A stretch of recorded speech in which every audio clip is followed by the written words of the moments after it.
So I'm gonna pull the transmission so I can pull the torque tube, so then I can pull just the engine, because the torque tube goes above the rear subframe here. So I don't want to get into that yet. And it's honestly not that bad to pull a transmission on these.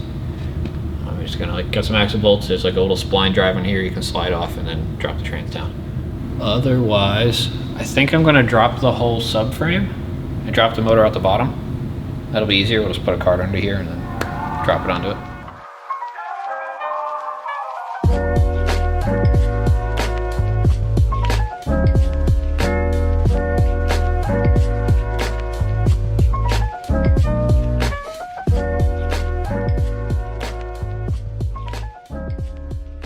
I'm trying to get the engine ready to come out.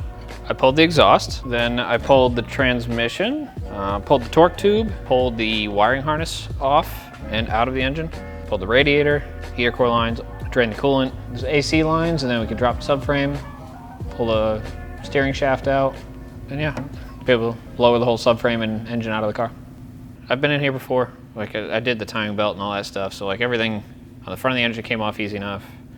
I've already been to the clutch before, so all that stuff I'm familiar with and had out. So I think I had the trans out in like 45 minutes the other night while you were here.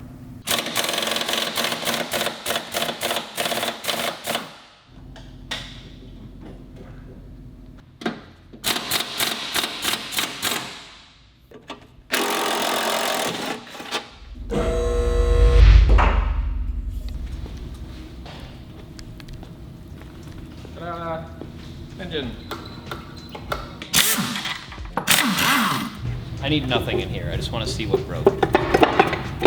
Come on.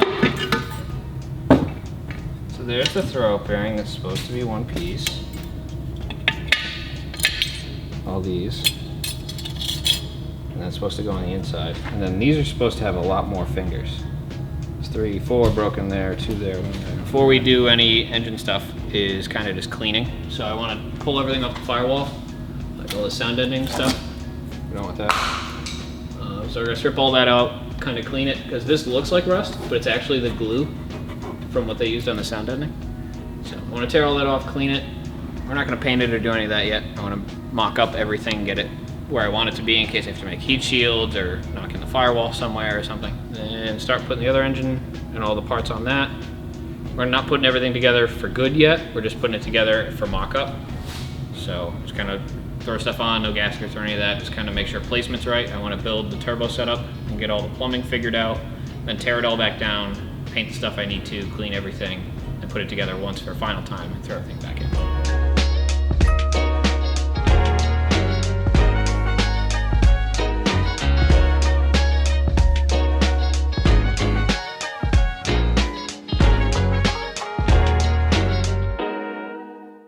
So I put the valve cover already. It does look pretty clean, which is nice. Like you get kind of this red varnishy stuff over here, and it can be the whole thing pretty bad like that, or there'll be like black crumbly bits from like the synthetic coil kind of breaking down if it doesn't get proper heat cycles in it. So this is pretty clean. I want to try to scrape over here because I don't know if this is little rust pits or if it's just death on here. Does kind of look rust pitty, which would be a bummer. See if I'll spin it over and see if the rest of them look like death. Wow, yeah, those lobes are junk. Oh, it's all of them. Okay, I need 2 cams. Those are all little pit marks and pucks in it. So that'll eat the lifter below it. Should be nice and smooth like this. It's good, it's bad. Some moisture sat like on these lobes. Kind of the gamble you get with an old motor or whatever. It's 150 bucks for the engine. I can't be mad. The bottom end's pretty easy to go through. It's gonna have to get bored over for new pistons regardless. But the head, I wasn't trying to do cams. So I have to investigate what cams go for and what another junkyard head is worth. This is the vacuum pump. From my understanding, these are problematic and leak a ton.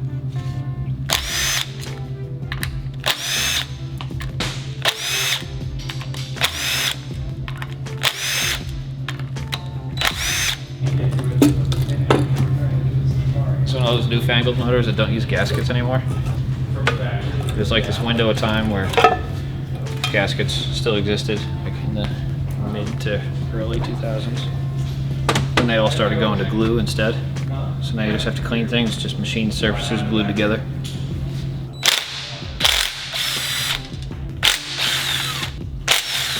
This is the bigger crank. It doesn't reach, the holes don't line up before it hits the crank fully. Crank sensor is part of this.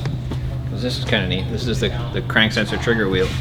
So instead of like traditional teeth on somewhere on the crank, they've got this little thing that goes on the flywheel, and it counts these. There's a little. If you look at it in the light, you can see a bunch of little lines, a bunch of little magnetic pickup spots.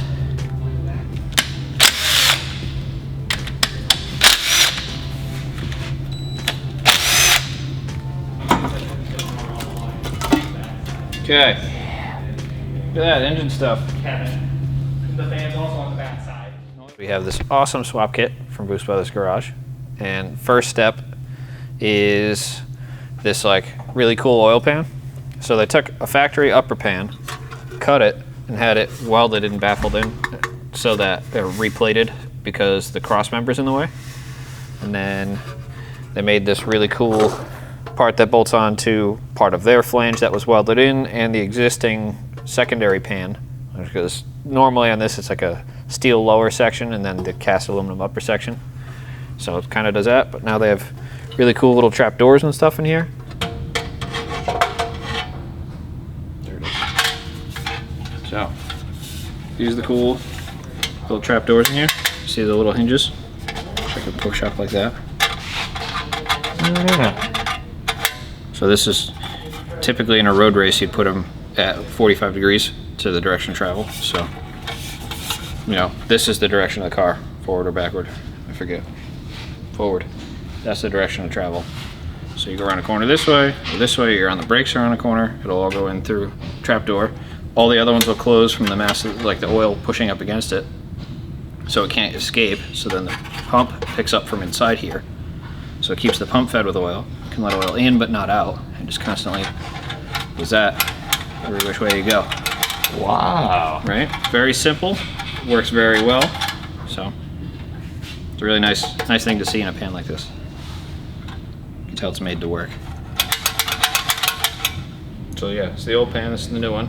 Just tell they machined off a bunch here, because this is where the cross member needs to be. Plated it all in nice. They made this new flange and had that welded in.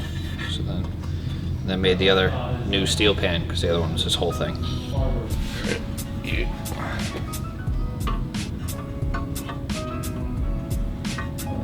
put my fingers there.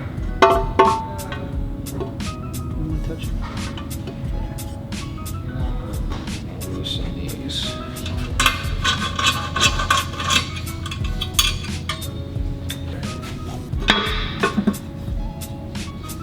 This fits nice.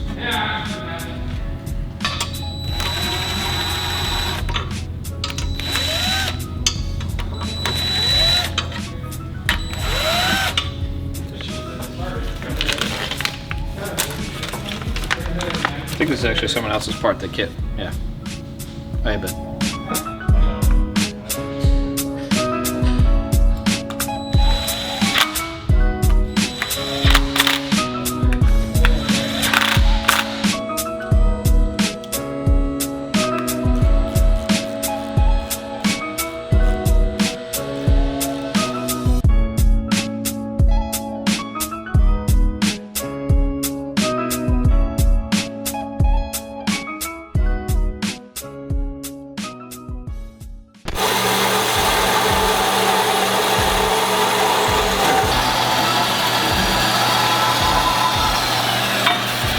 This is in the way of the intake manifold. This is the old power steering pump mount.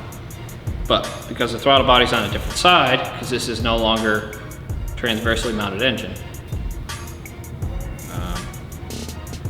yeah, it's in the way.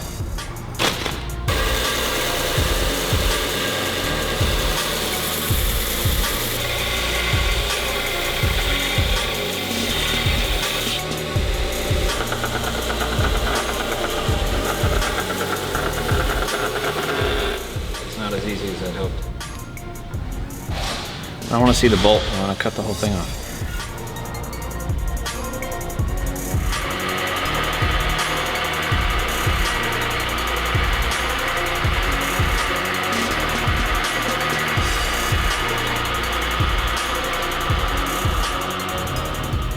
Still quite a bit of meat there.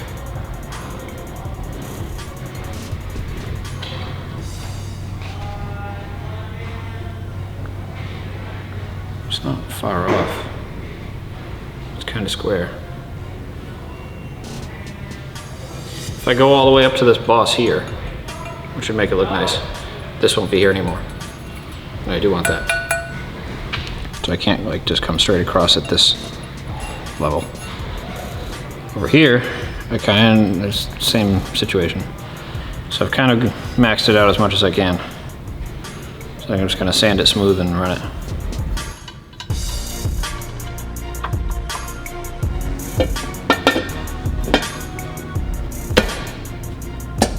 So we're gonna put the power steering pump on.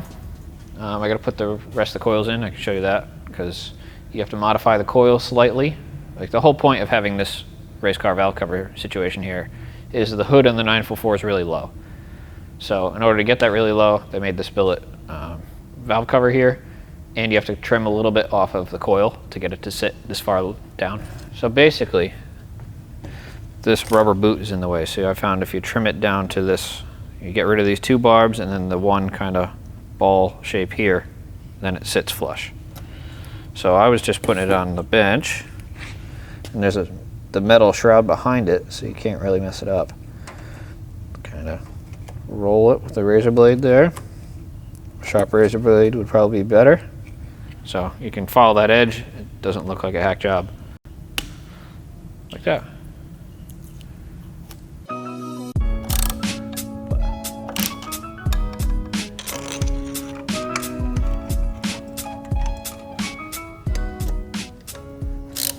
Then pulley. So part of these engines that's a little weird is the double pulley setup. So this is normally where the AC mounts, but it's also double pulley. So the engine drives the front side of this pulley, and then off the back side of this pulley drives the alternator and everything, the water pump and stuff. So it's got a double pulley. Why? Because the crank drives the front of this pulley, and the back side of this pulley drives the rest of the junk. Trying to keep it short, I guess. Oh, to fit? Yeah, I don't know. Wait, for what? Oh, is that power steering? Yeah, but this is what the AC did the same deal, Oh, weird. right?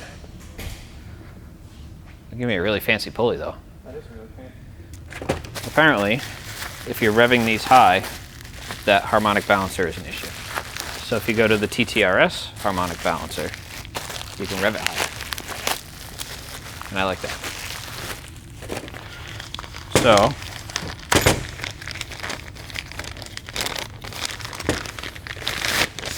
this is the one off the TTRS. So supposedly I can rev this safely past 8,000 RPM now, or around 8,000 RPM. Nope. Yep.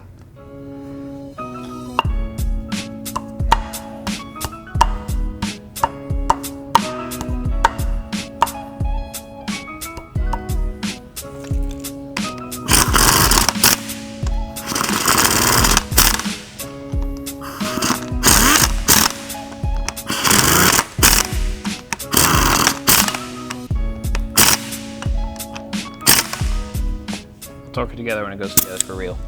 But this is just for mock-up.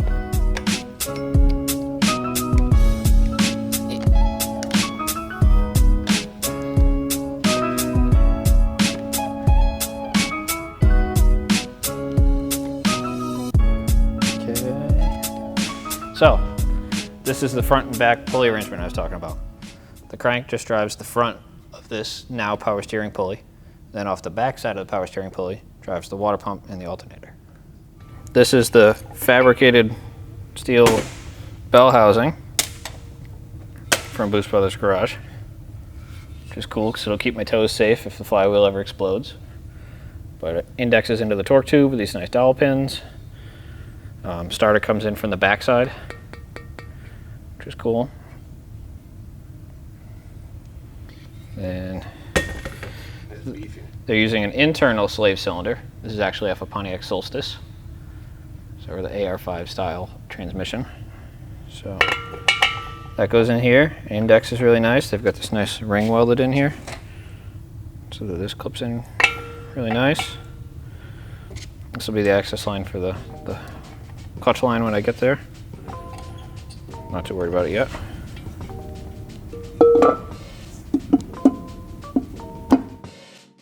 The kits normally come with a rubber mount, but because I'm going to be hitting jumps and doing different things than most people, they sent me their solid mount. So